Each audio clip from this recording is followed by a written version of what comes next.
Good morning বন্ধুরা, being এমবির নতুন একটা ট্রাভেল ব্লগে আপনাদেরকে আবার স্বাগত। আজকে আমাদের ট্রিপের দ্বিতীয় দিন, আর আমরা ঘুম থেকে উঠে রেডি হয়ে গেছি, যাবো এবার ব্রেকফাস্টে। এখানে ব্রেকফাস্ট তো কমপ্লিমেন্টারি আছেই, ব্রেকফাস্টে কি কি আছে গিয়ে দেখাচ্ছি। তো আপাতত প্ল্যান আছে কিছু ঘোরার আজকে আমি এখন ডিসাইড করে উঠতে পারিনি কোন দিকটা যাব, ঝাড়খণ্ড সাইডে যাব কি বেঙ্গল সাইডে যে সাইড সিনটা করা যায় সেটা যাব। আর বাইরে প্রচণ্ড রোদ্দুর, এটা নিয়ে আরও একটুখানি বেশি চিন্তায় আছি। তো দেখা যাক, আপাতত ব্রেকফাস্টটা করে আসি আর আপনাদেরকে জানাচ্ছি আমরা কোন দিকে যাব। তাহলে ব্লগটা দেখতে থাকুন। তার ব্লগটা যদি ভালো লাগে তাহলে অবশ্যই লাইক কমেন্ট শেয়ার করতে একদম ভুলবেন না। আর চ্যানেলে নতুন হলে সাবস্ক্রাইব করে আমার পাশে থাকবেন। তাহলে চলুন, ব্লগটা আমরা আজকে এখান থেকে শুরু করলাম।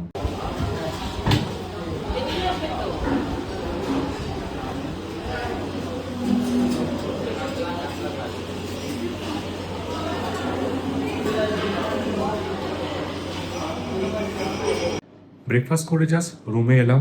ব্রেকফাস্টটা বেশ ভালোই হলো। আজকে ভেবেছিলাম একটু ফাঁকা হবে, বাট না, আজকেও ফুল হাউস আছে। তো যেটা প্রবলেম হলো, বলেছিলাম যেমন যে ব্রেকফাস্টে কি কি আছে গিয়ে দেখাবো, তো সেই স্কোপ পেলাম না, কারণ এত রাশের জন্য আমি তুলতে পারিনি এবং ওখান থেকেও মানা করলো, কারণ প্রিভিয়াসের একটা ব্যাপার আছে। তো যাই হোক, তো মোটামুটি ব্রেকফাস্টের আইটেম অনেক ধরনের ছিল, যেমন পিস কচুরি ছিল, তার সাথে আলুর দম, এছাড়াও ছিল আপনার স্যান্ডউইচ, তার সাথে ছিল ব্রেড বাটার জ্যাম, তো যেটা যেমন সব জায়গায় থাকে ছিলই, বয়েলড এগ, অমলেট, সব রকমের অপশান ছিল।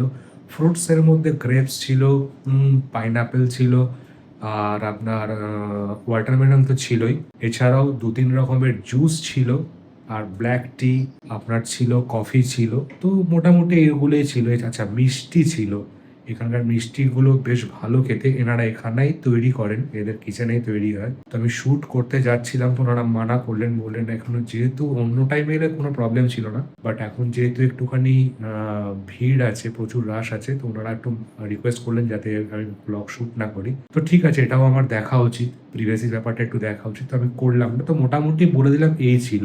এখন আমরা রুমে এসেছি, বাইরে প্রচন্ড গরম, মানে থাকা যাচ্ছে না, লিটারালি আমার তো মাথা ধরে গেছে। তো চান করবো, চান করে যদি ঠিক হয়, আমার এমনি একটু প্রবলেম আছে, রোদ্দুরে বেশিক্ষণ থাকতে পারি না, থাকলেই আমার মাথা হেডেক শুরু হয়ে যায় আর কি। তো যাই হোক, আপাতত স্নান টান করি, গিয়ে একটু ফ্রেশ হই, তারপর আমরা বেরোবো সাইট সিনের জন্য। কোথায় যাব সেটা ডিসাইডেড, কিন্তু এখন বলছি না, সেটা একবার রাস্তায় বেরিয়ে আপনার সাথে কথা হবে।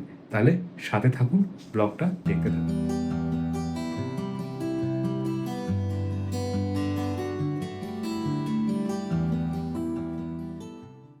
গুড আফটারনুন বন্ধুরা, ঘড়িতে সময় এখন 3:30। লাঞ্চ কমপ্লিট করে 10-15 মিনিটের একটা ব্রেক নিয়ে আমরা রেডি হয়ে বেরিয়ে পড়েছি। যাব এখন হচ্ছে ঝাড়খণ্ড সাইডে। বলেছিলাম যেমনটা, হয়তো ওয়েস্ট বেঙ্গল সাইডেও সাইট সিন করতে পারি, অথবা ঝাড়খণ্ড সাইডেও যেতে পারি। তো ডিসাইড করলাম ঝাড়খণ্ডের দিকেই যাব। তো যাচ্ছি আপাতত মাইথন ড্যাম। আজকে প্ল্যান আছে মাইথন ড্যাম, কল্যাণেশ্বরী মন্দির, এগুলো দেখবো। আপাতত আছি পাঞ্চের ড্যামের ওপরে, আর এই হচ্ছে পাঞ্চের ড্যামের এই মুহূর্তে ভিউ। যথেষ্টই রৌদ্র আছে এখনো, গরম বাইরে বেশ ভালোই, তারই মধ্যে লোকজন বেরিয়ে পড়েছেন। এখানে প্রচুর গাড়ি দাঁড়িয়েও আছে, সবাই সাইট সিনের জন্য বেরিয়েছে, কিন্তু বাইরের টেম্পারেচার কিন্তু যথেষ্ট। তো যাই হোক, আপাতত আমরা এগিয়ে যাই। চলুন তাহলে, এগিয়ে যাচ্ছি। আপাতত ওয়েস্ট বেঙ্গলে আছি, এটা লক গেটটা পেরিয়ে আমরা পৌঁছে যাব ঝাড়খণ্ড সাইডে, সেখান থেকে মাইথনের দিকে এগোবো। মাইথনে গিয়ে কিরম কি ভিউজ পাচ্ছি, কিরম কি থাকছে, সবকিছুই জানাবো। তাহলে সঙ্গে থাকুন, ব্লগটা দেখতে থাকুন।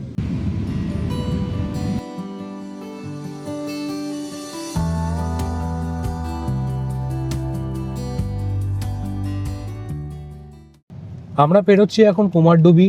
কালকে কলকাতা থেকে আসবার সময় আমরা এখান দিয়েই এসেছিলাম, এটা ঝাড়খণ্ড মধ্যে পড়ে। তো যাবার জন্য আমাদের যে রাস্তাটা এখন শো করছে মাইথন ড্যামের, সেটা এই রাস্তাটাই শো করছে। এখান থেকে গিয়ে আমাদের মাইথন ড্যামের যেতে হবে। এখানেও একটা স্টেশন আছে যেখানে ট্রেন কলকাতা থেকে আসে, কিন্তু তার ফ্রিকোয়েন্সি অনেক কম। তো বেস্ট অপশান অবশ্যই আসানসোল, বাট কেউ যদি মনে করেন কুমারডুবিও আসতে পারেন, সেক্ষেত্রে আপনাকে ভেঙে আসতে হবে। ওপরে যে ফ্লাইওভারটা দেখা যাচ্ছে, সেই ফ্লাইওভার ধরে ডান দিকে গেলেই আমরা আবার কলকাতার দিকে পৌঁছে যাব। কিন্তু আপাতত আমরা মাইথন ড্যাম যাবার জন্য ফ্লাইওভারের নিচ থেকে সার্ভিস রোড ধরে সোজা চলে যাচ্ছি। এই রাস্তাটা সোজা গিয়ে আমরা পড়ব মাইথন ড্যামের কাছে। বাঁ দিকে মাইথন ড্যামের বোর্ড দেখতে পেলাম, আর মাইথন ড্যাম এখান থেকে স্টার্ট হচ্ছে। এই হচ্ছে মাইথন ড্যামের রাস্তা। বাঁ দিকে ড্যাম আমি দেখতে পাচ্ছি, আপনাদেরকেও দেখাচ্ছি একটু পরে, কারণ সামনে প্রচুর গাছপালা, খুব সুন্দর লাগছে জায়গাটা। রাস্তাটাও খুব সুন্দর, অবশ্য এখানকার সমস্ত রাস্তাঘাটই সুন্দর। আর এই দেখা যাচ্ছে মাইথন ড্যাম। চলুন সামনে গিয়ে আরো ভালো করে দেখাচ্ছি।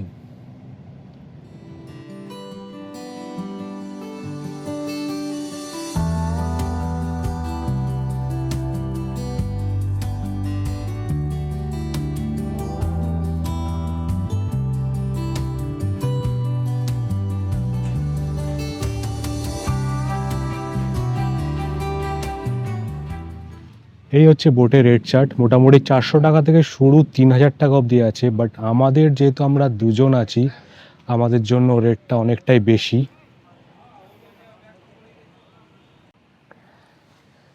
তো আপাতত মাইথন ড্যামে সামনে একটুখানি দাঁড়াবো, একটুখানি ভিউজ দেখবো, ফটো টটো তুলবো, তারপর এখান থেকে বেরিয়ে যাব। কারণ বোটিং করার কোনো মিনিং আমি দেখতে পাচ্ছি না।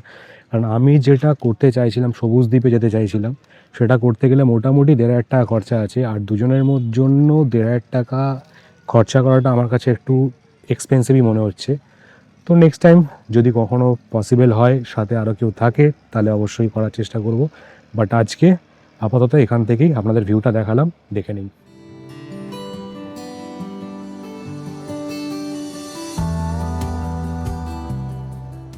এছাড়াও 22 জনের একটা স্পিড বোট আছে, যেটা 100 টাকা করে পার হেড।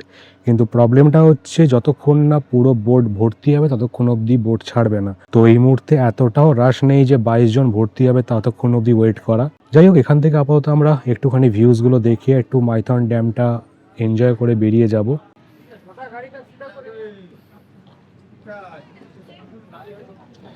আপাতত আমরা এখান থেকে বেরিয়ে যাব, তারপর নেক্সট কোথায় যাই গিয়ে তারপরে আপনাদেরকে জানাচ্ছি। তাহলে সাথে থাকুন, ব্লগটা দেখতে থাকুন, আর ভালো লাগলে অবশ্যই লাইক, কমেন্ট, শেয়ার করতে একদম ভুলবেন না। চলুন আগে যাওয়া যায়।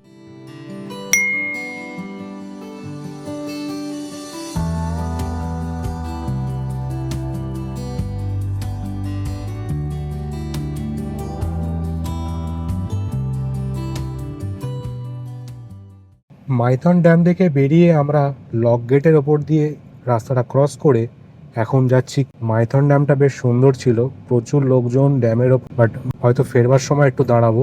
তো আপাতত যাচ্ছি কল্যাণেশ্বরী মন্দিরের দিকে। আর রাস্তাটা কিন্তু অসম্ভব সুন্দর, মানে মাইথন ড্যামের পর থেকে সেই যে রাস্তাটা শুরু হয়েছে, সেখানে দুপাশে খালি পলাশই পলাশ, মানে এত সুন্দর লাগছে। যাই হোক, তো আপাতত যাচ্ছি কল্যাণেশ্বরী মন্দির, সেখানে গিয়ে মন্দিরটা আপনাদেরকে দেখাচ্ছি।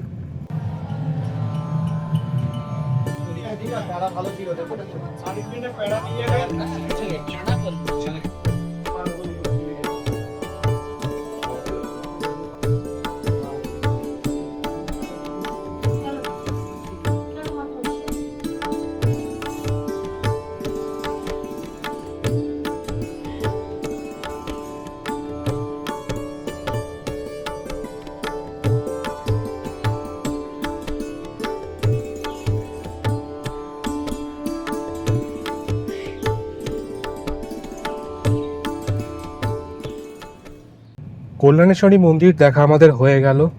বেশ ফাঁকায় ফাঁকায় দর্শন করলাম, এই সময়টা বেশ ফাঁকাই আছে। নর্মালি আমি যাদের কাছ থেকে শুনেছি বা যাদেরকে দেখেছি, প্রচুর ভিড় থাকে এই সময়, বাট বিকেলের টাইম বলে একটু ফাঁকাই আছে।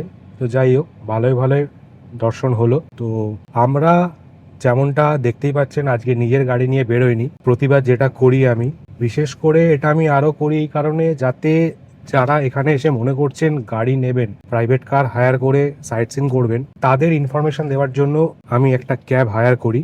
তো এবারেও সেটাই করেছি, আর বেশ ভালোই ঘুরছি। ছোট গাড়ি নিয়েছি একটা। তো যে দাদা আমাদেরকে ঘোরাচ্ছেন, কাঞ্চন দা, ওনার সাথে একটু কথা বলে নেবো। উনি আমাদেরকে বলবেন যে কিরম কি ট্যুর হয় আর উনি কিরম কি ট্যুর করান। কাঞ্চন মণ্ডল, পুরুলিয়া, পাঞ্চেত ক্যাম্পের সামনে বাড়ি আমার। কিরম কি ট্যুর করান দাদা? এখানে নভেম্বর থেকে স্টার্টিং হয়, এপ্রিল পর্যন্ত চলে। পাঞ্চেত আছে, পড়ন্তি লেক আছে, মাইথন ড্যাম আছে, কল্যাণেশ্বরী আছে, পঞ্চকোট রাজ মন্দির আছে, জয়চণ্ডী পাহাড় আছে, আর সামনে সবচেয়ে বড় সানসেট দেখার জন্য পড়ন্তি লেক। আচ্ছা, এখান থেকে কি অযোধ্যারও ট্যুর হয়? হ্যাঁ, অযোধ্যা হয়। এখান থেকে অযোধ্যা হচ্ছে 124 কিলোমিটার। আচ্ছা, অযোধ্যায় আপনি যদি পৌঁছে যান, তারপরে আপনি পেয়ে যাবেন upper dam, lower dam, Murguma, Amni falls, তার সাথে পেয়ে যাবেন মুরগুমা ড্যাম, আর্মেল লেক।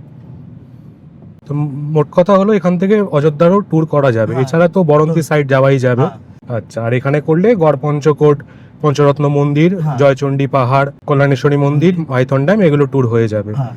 দাদা, আপনার নাম্বারটা একটু বলে দেবেন, যাতে আমার ভিউয়ার্সরা যদি কেউ আপনার সাথে ডিরেক্ট কন্ট্যাক্ট করে আসতে চায়, এখানে সাইট সিন করতে চায়, তাদের সুবিধা হয়। নাম্বার হচ্ছে 8617 088 300। দাদার নাম্বারটা তো আপনারা শুনে নিলেন। এছাড়াও আমি ডেসক্রিপশন বক্সে দাদার নাম্বার দিয়ে দেবো, নিচে আপনারা ওখান থেকে চেক করে নেবেন। তো আপাতত আবার আমরা ব্যাক করছি কল্যাণেশ্বরী মন্দির দেখে, মাইথনের ওপর দিয়ে আবার ব্যাক করব। মাইথন ড্যামের ব্যাক সাইড দিয়ে এখন আমরা ব্যাক করছি। এখানে দেখতে পেলাম বেশ কিছু থাকার জায়গা রয়েছে, যেমন মাইথন যুব আবাস, মাইথন ট্যুরিস্ট লজ, এগুলো সব মাইথন ড্যামের ব্যাক সাইডে পড়ে। আর এখানে থাকার সবথেকে ভালো জায়গা যেটা আমি শুনেছি, সেটা হলো মুক্তধারা ট্যুরিজম প্রপার্টি। সেটাও বেশ ভালো, সেটাও এই রাস্তাতেই পড়ে। তো এখানে থাকার জন্য কোনো সমস্যা হবে না যদি আপনারা এখানে আসেন, প্রচুর জায়গা আছে। এছাড়া সাইট সিন যদি করতে আসেন তো কোনো সমস্যা নেই। আর পার্কিং লটও কিন্তু দুটো আছে, একটা সামনের দিকে আছে আর ব্যাক সাইডেও দেখছি পার্কিং লট আছে। মানে তো গাড়ি নিয়ে যারা সাইট সিনে আসছেন তাদের কোনো সমস্যা হবে না গাড়ি রাখতে।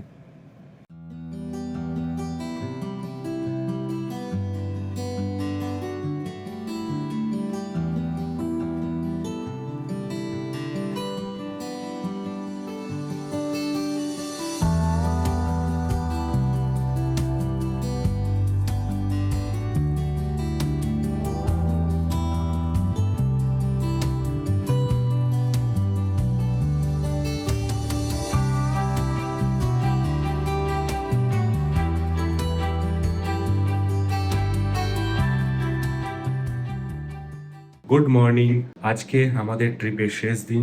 আমরা এখন বেরিয়ে যাব আমাদের রিসর্ট পাঞ্চেত রেসিডেন্সি থেকে। গড় পঞ্চকোটের যে মন্দিরটা আছে, যেটা আমাদের দেখা হয়নি এখনো, সেখানে যাব। সেখান থেকে তারপরে কলকাতার দিকে বেরিয়ে যাব। তাহলে চলুন আপাতত ব্রেকফাস্ট করে নিই, তারপরে চেক আউট করে আপনাদের সাথে আবার রাস্তায় গিয়ে দেখা হচ্ছে।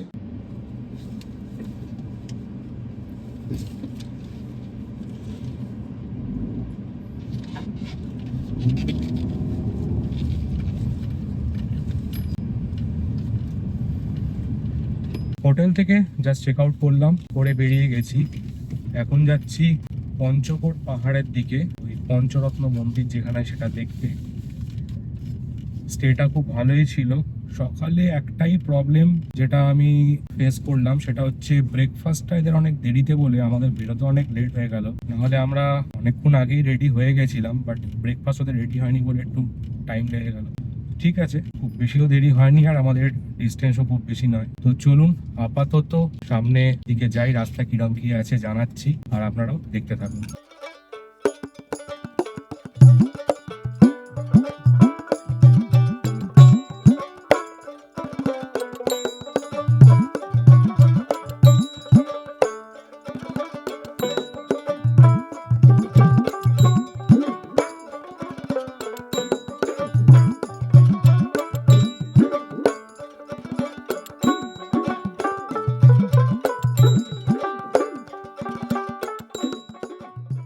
বেরোচ্ছি আমরা এখন গড় পঞ্চকোট ইকো ট্যুরিজম ইউনিট 2। এটা নতুন হয়েছে, দেখে বেশ সুন্দর লাগলো। আমিও এটা বুক করার চেষ্টা করেছিলাম কিন্তু পাইনি। অ্যাকচুয়ালি সেই সময় বুকিং নিচ্ছিল না, কিন্তু পরে যদি না পাওয়া যায় সেই ভেবে আমি চটপট করে পাঞ্চেতটাই বুকিং করে নিলাম। বাট এখন দেখে বেশ ভালো লাগলো। দেখা যাক ভবিষ্যতে যদি আবার কোনোদিন সম্ভব হয়, অবশ্যই আসবো।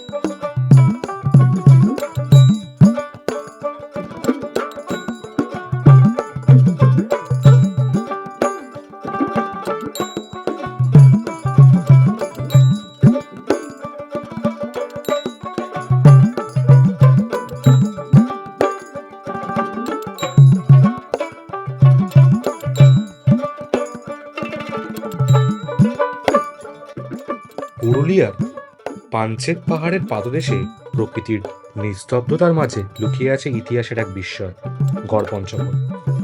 সবুজ পাহাড়, চারপাশে জঙ্গল আর প্রাচীন ধ্বংসাবশেষের মাঝে দাঁড়িয়ে আছে এই অঞ্চলের অন্যতম ঐতিহাসিক স্থাপত্য পঞ্চরত্ন মন্দির। পঞ্চরত্ন নামটি এসেছে এর স্থাপত্য শৈলী থেকে। মন্দিরের ছাদের ওপর রয়েছে 5টি চূড়া, মাঝখানে একটি বড় চূড়া এবং তার চারকোনায় 4টি ছোট চূড়া। বাংলার ঐতিহ্যবাহী মন্দির স্থাপত্যে এই ধরনটি বিশেষভাবে পরিচিত। ইট আর পাথরের তৈরি এই মন্দিরটি একসময় ছিল রাজকীয় আভিজাত্যের প্রতীক।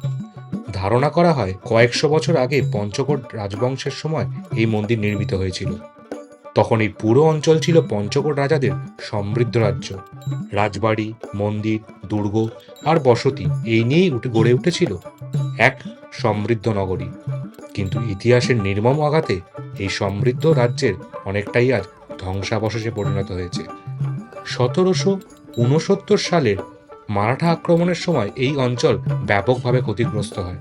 সেই সময় বহু স্থাপত্য ভেঙে যায় এবং ধীরে ধীরে এই রাজ্যের গৌরব ইতিহাসের পাতায় হারিয়ে যেতে থাকে। আজ সেই অতীতের সাক্ষী হয়ে দাঁড়িয়ে আছে এই পঞ্চরত্ন মন্দির। মন্দিরের দেওয়ালে সময়ের ছাপ স্পষ্ট। কোথাও কোথাও ইট ক্ষয়ে গেছে, আবার কোথাও দেখা যায় পুরনো নকশার চিহ্ন।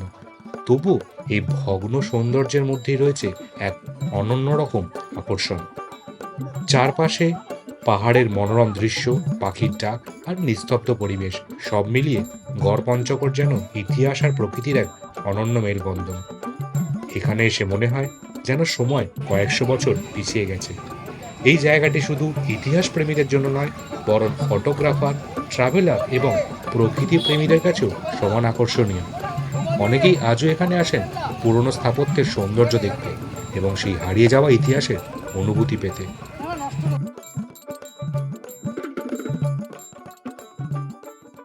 গড়পঞ্চকোট দেখা আমাদের হয়ে গেল, বেশ ভালো লাগলো। এর আগে আমি যদিও এসেছি বছর 2-3 আগে, কিন্তু ভিড় প্রচুর আর সেরকম গরম।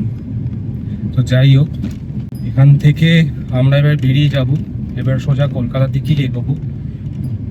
একটা জিনিস এখানে খারাপ লাগলো, এখানে কিছু ভদ্রমহিলা, বয়স্ক ভদ্রমহিলা আছেন যারা অকারণেই পয়সা চাইছেন এবং না দিলে অভদ্র ব্যবহার করছেন ট্যুরিস্টদের সাথে। এটা হওয়া উচিত। সবাই এখানে ঘুরতে আসে বলেই এখানকার সবকিছু চলে, ট্যুরিজমের ওপর কিছুটা হলেও নির্ভরশীল।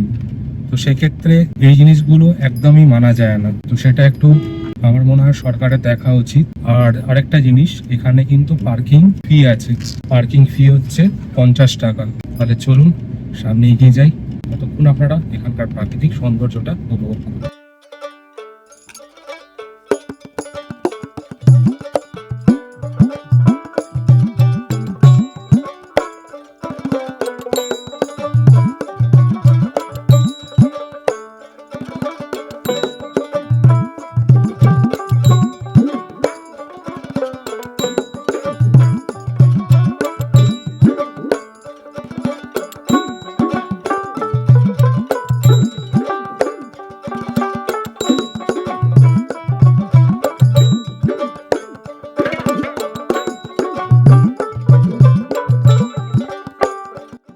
পাঞ্চেত পাহাড়ের পাদদেশে অবস্থিত ঐতিহাসিক গড়পঞ্চকোট এবং এখানকার প্রাচীন পঞ্চরত্ন টেম্পল ঘুরে দেখা সত্যিই দারুণ অভিজ্ঞতা ছিল। আর এর সঙ্গে একদম কাছে থাকা সুন্দর মাইথন ড্যাম এই ট্রিপটাকে আরও বিশেষ করে তোলে। আশা করি আজকের এই ভ্রমণ আপনাদের ভালো লেগেছে। আর ভালো লাগলে ভিডিওটা অবশ্যই লাইক করবেন আর চ্যানেলটি সাবস্ক্রাইব করতে একদম ভুলবেন না। তাহলে এখানেই শেষ হলো আমাদের এই পুরুলিয়ার ছোট্ট ট্রিপ। আবার দেখা হবে নতুন কোনো জায়গায়, নতুন কোনো রোড ট্রিপের গল্প নিয়ে। সবাই খুব ভালো থাকবেন, সুস্থ থাকবেন।